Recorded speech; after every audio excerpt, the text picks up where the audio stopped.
কিন্তু হাইকোর্ট এটা শুনে তাদের যা শাস্তি দেয়, এই শাস্তি হয়তো আপনারা জীবনেও কোনোদিন শোনেননি, আর আমিও রিসার্চ করতে করতে প্রথম শুনলাম। নমস্কার বন্ধুরা, লিগ্যাল রিসার্চ, আমি মেনলি লিগ্যাল রিসার্চ করি। লিগ্যাল রিসার্চ করতে করতে এত রকম ঘটনার, এত রকম জাজমেন্ট, এত রকম কোর্টের প্রসিডিউরের সম্মুখীন আমি হই, সেটা অকল্পনীয়। প্রচুর রকমের কেস আছে, প্রচুর রকমের শাস্তি আছে। আজকে আমি আপনাদের যে কথাটা বলবো, সে কথাটা যে শাস্তি যদি আপনি শুনে আপনি নিজেও আশ্চর্য হয়ে যাবেন। এবং ব্যাপারটা হচ্ছে, আজকের যে কেসটা, সেই কেসটা হচ্ছে ম্যাট্রিমোনিয়াল কেস, ম্যাটসুট। সুতরাং এখানে হাইকোর্ট, সুপ্রিম কোর্ট কি করেছে আমি আপনাদের সব বিস্তারে বলবো। ভিডিওটা হয়তো একটু লম্বা হতে পারে, আর আমি আপনাদেরকে আগেই বলেছি, যদি ইনফরমেশান নিতে হয় আপনাদেরকে একটু দয়া করে টাইম দিতে হবে। সুতরাং আসুন আমরা ভিডিওটা শুরু করি। কি ফ্যাক্টস আছে, তার কি কনক্লুশন এসছে, সুপ্রিম কোর্ট কি অর্ডার দিয়েছে, সবই আমরা আলোচনা করি। এবং এই কেসটা কিন্তু ডিস্ট্রিক্ট কোর্ট থেকে নিয়ে একদম সুপ্রিম কোর্ট পর্যন্ত গেছে। এবার তাহলে ঘটনাটা কি ঘটেছে সেটা আমি আপনাদেরকে বলতে শুরু করছি। স্বামী স্ত্রীর মধ্যে ডিভোর্স কেস চলছিল। তাহলে স্বামী স্ত্রীর মধ্যে ডিস্ট্রিক্ট কোর্টেতে ডিভোর্স কেস চলছিল, কিন্তু ডিভোর্স কেস চলাকালীন যিনি ওয়াইফ ছিলেন তিনি আর একটা বিয়ে করে ফেলেন। এবং শুধু বিয়েই করেন না, যার সঙ্গে বিয়ে করেন তার যে সেকেন্ড যে হাজবেন্ড, তার সঙ্গে যে বিয়ে করেন, বিয়ে করার পরে তাদের একটা বাচ্চাও হয়। সুতরাং এই ঘটনাগুলো যখন প্রথম পক্ষের স্বামী জানতে পারে এবং সমস্ত এভিডেন্স তিনি কালেকশন করে তিনি ম্যাজিস্ট্রেট কোর্ট বা লোয়ার কোর্টে তিনি একটা মামলা ফাইল করেন। আগে যেটা ছিল IPC 494 বাইগেমির কেস তিনি ফাইল করেন। এবং বাইগেমির কেস যখন ফাইল করে তিনি সব রকম তথ্য, ইনফরমেশান, এভিডেন্স সব কিছুই কোর্টেতে জমা করেন। এবং সেই কোর্ট কি করে, ডিস্ট্রিক্ট কোর্ট যে স্বামী আছে, সেকেন্ড পক্ষের যে স্বামী আছে, সেই স্বামীকে এবং যিনি স্ত্রী ছিলেন, ডিভোর্স চলাকালীন বিয়ে করেছে, তাদেরকে 1 বছর করে শাস্তি প্রদান করে এবং তাদেরকে জেলে থাকতে হবে 1 বছর। এবারে এই যে কনভিকশনটা হলো, এই কনভিকশনের এগেনস্টে সেকেন্ড পক্ষের যে হাজব্যান্ড এবং স্ত্রী তারা সেশন কোর্টে চ্যালেঞ্জ করে। সেশন কোর্টে যখন চ্যালেঞ্জ করে, সেশন কোর্টে চ্যালেঞ্জ করার পরে তারপর ঘটনাটা কি ঘটে, এবং স্বামীও প্রথম পক্ষে উপস্থিত সেখানে থাকে।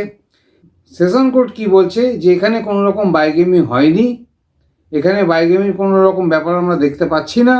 সুতরাং ডিস্ট্রিক্ট কোর্টের যে অর্ডারটা আছে সেটা তারা স্যাটিসফাইড করে দেয় এবং তাদেরকে মুক্ত করে দেয়, তাদের কোনো জেল হয় না। এবার এরকম ভার্ডিক্ট আসার পরে, এরকম জাজমেন্ট আসার পরে, সেশন কোর্ট থেকে যখন জাজমেন্ট পেল, প্রথম পক্ষের স্বামী তো ভাবছে আমি সব এভিডেন্স দিয়েছি, সব কিছুই দিয়েছি, তাহলে তাদের কোনোই শাস্তি হলো না। তখন তিনি হাইকোর্টেতে চ্যালেঞ্জ করে। হাইকোর্টেতে যখন চ্যালেঞ্জ করে, হাইকোর্ট পুরো ব্যাপারটা দেখে স্বীকার করে যে হ্যাঁ, এখানে বাইগেমি হয়েছে। IPC 494, যেটা এখন BNS-এ হয়েছে সেকশন 82। কিন্তু এই মামলাটা যেহেতু নতুন আইন আসার আগের মামলা, সেহেতু IPC অনুযায়ী মামলাটা চলেছে।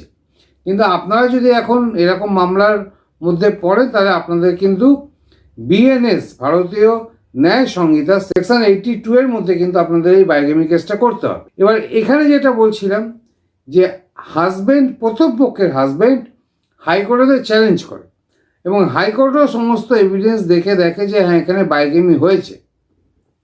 কিন্তু হাইকোর্ট এটা শুনে তাদের যা শাস্তি দেয়, এই শাস্তি হয়তো আপনারা জীবনেও কোনোদিন শোনেননি, আর আমিও রিসার্চ করতে করতে প্রথম শুনলাম। সত্যি আশ্চর্যজনক শাস্তি এখানে হাইকোর্ট স্বামী এবং স্ত্রীকে দিল, সেকেন্ড পক্ষের স্বামীকে এবং স্ত্রীকে দিল। কি শাস্তি দিল? হাইকোর্ট বলে যে যতক্ষণ আজকের কোর্ট চলছে ততক্ষণ তাদের থাকতে হবে কোর্টেতে, এটাই শাস্তি। আজকের কোর্ট যখন শেষ হয়ে যাবে তারা চলে যেতে পারে, অ্যাকুইটাল হয়ে যাবে। তাহলে অ্যাকচুয়ালি মানে 2-3 ঘন্টা 4 ঘন্টা তাদের শাস্তি হলো, কোনো জেলে যেতে হলো না, তারা কোর্টেতেই থাকবে, কোর্ট শেষ হলে তারা বাড়ি চলে যাবে। তাহলে এইরকম যদি শাস্তি হয় বাইগেমির, তাহলে তো বাইগেমির সংখ্যা প্রচুর বেড়ে যাবে। এরপরে যে ব্যাপারটা ঘটে, প্রথম পক্ষের স্বামী হাইকোর্টের এই ডিসিশনটা নিয়ে সুপ্রিম কোর্টে চ্যালেঞ্জ করে। সুপ্রিম কোর্ট সমস্ত তথ্য দেখে সুপ্রিম কোর্ট প্রথমেই বলে যে হাইকোর্ট সব কিছু দেখেছে এবং বাইগেমি বলে মেনেও নিয়েছে, তারপরে এরকম একটা ছোট শাস্তি দিয়ে কিভাবে কেসটাকে বন্ধ করলো। সুতরাং হাইকোর্টের যে অর্ডারটা ছিল সেটা সুপ্রিম কোর্ট পুরোপুরি স্যাটিসফাইড করে হাজব্যান্ডের দেওয়া, প্রথম পক্ষের হাজব্যান্ডের দেওয়া সমস্ত এভিডেন্স দেখে, সমস্ত কাগজপত্র দেখে সুপ্রিম কোর্ট এখানে যে কথাটা বলে যে বাইগেমি একটা অত্যন্ত ভয়ঙ্কর অপরাধ, এর যদি শাস্তি না হয়, ঠিকমতো যদি শাস্তি না হয়, তাহলে একটা বিশাল ঘটনা ঘটে যাবে, মানে ঘরে ঘরে এরকম বাইগেমি কেস চলে যাবে। সুতরাং সুপ্রিম কোর্ট এখানে যে স্বামী স্ত্রী ছিল, প্রথম পক্ষের যে স্বামী সে তো সুপ্রিম কোর্টে চ্যালেঞ্জ করেছে, দ্বিতীয় পক্ষের স্বামীকে এবং ওয়াইফকে 6 মাস করে জেল দেয়। এবং যেহেতু তাদের একটা পুত্র সন্তান ছিল এবং তার বয়স 5-6 বছর হবে, সুতরাং স্বামী স্ত্রী একবারেই জেলে চলে যাবে, সেটাও কিন্তু সুপ্রিম কোর্ট বলে না। সুপ্রিম কোর্ট এখানেও ভালোভাবে দেখে, অবজারভেশন করে যে প্রথমে স্বামীকে সারেন্ডার করতে হবে, স্বামী প্রথমে 6 মাস জেলে কাটিয়ে আসবে, তারপরে 2 সপ্তাহের মধ্যে যিনি ওয়াইফ আছে তখন তাকে জেলে যেতে হবে 6 মাসের জন্য। সুতরাং সুপ্রিম কোর্ট কিন্তু এখানে একটা খুব বড় শাস্তির ব্যাপার করে এবং 6 মাস করে তাদের জেল হয়ে যায়। এবং সুপ্রিম কোর্টের ওপর আমরা নিশ্চয়ই ভরসা রাখতে পারি এবং শেষ পর্যন্ত সুপ্রিম কোর্টেই মামলাটা রফা হয় এবং তাদের শাস্তি অবশ্যই হয়। সুতরাং আপনারা জেনে রাখুন, বাইগেমি ব্যাপারটা কিন্তু খুবই ডেঞ্জারাস ব্যাপার এবং এটা হলে কিন্তু অবশ্যই আপনার শাস্তি হবে। হাইকোর্ট এবং সেশন কোর্ট কিভাবে এই জিনিসটা করেছে সেটা তো বোঝার বাইরে, কিন্তু সুপ্রিম কোর্টে গিয়ে কিন্তু প্রথম পক্ষের যে স্বামী আছে তিনি কিন্তু নির্দিষ্ট বিচারটা পেয়েছেন। সুতরাং আশা করি বাইগেমি নিয়ে আপনাদের কোনো সন্দেহ থাকলো না, এবং যদি আপনাদের ডিভোর্স কেস চলে তখন সেই মুহূর্তে যতক্ষণ না আপনারা ডিভোর্সের ডিক্রি পাচ্ছেন ততক্ষণ কিন্তু আপনারা কোনো রকম বিয়ে থা করতে পারবেন না, সেকেন্ড বিয়ে কখনোই করতে পারবে না, সেটা স্বামী হোক বা স্ত্রী হোক। যতক্ষণ ডিভোর্সের ফ্যাসলা না আসবে ততক্ষণ কিন্তু বিয়ে করা যাবে না।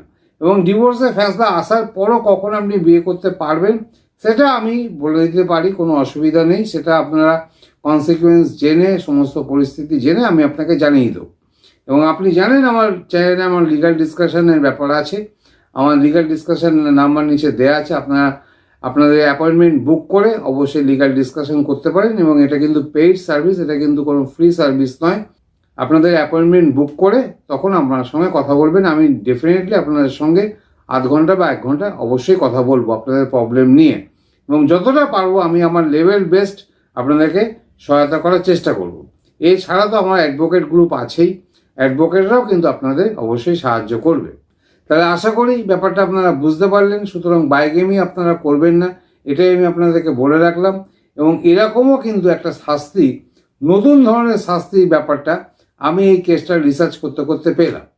আর আপনাদের যদি জাজমেন্ট দরকার হয় আপনারা জাজমেন্ট নিতে পারেন, কোনো অসুবিধা নেই।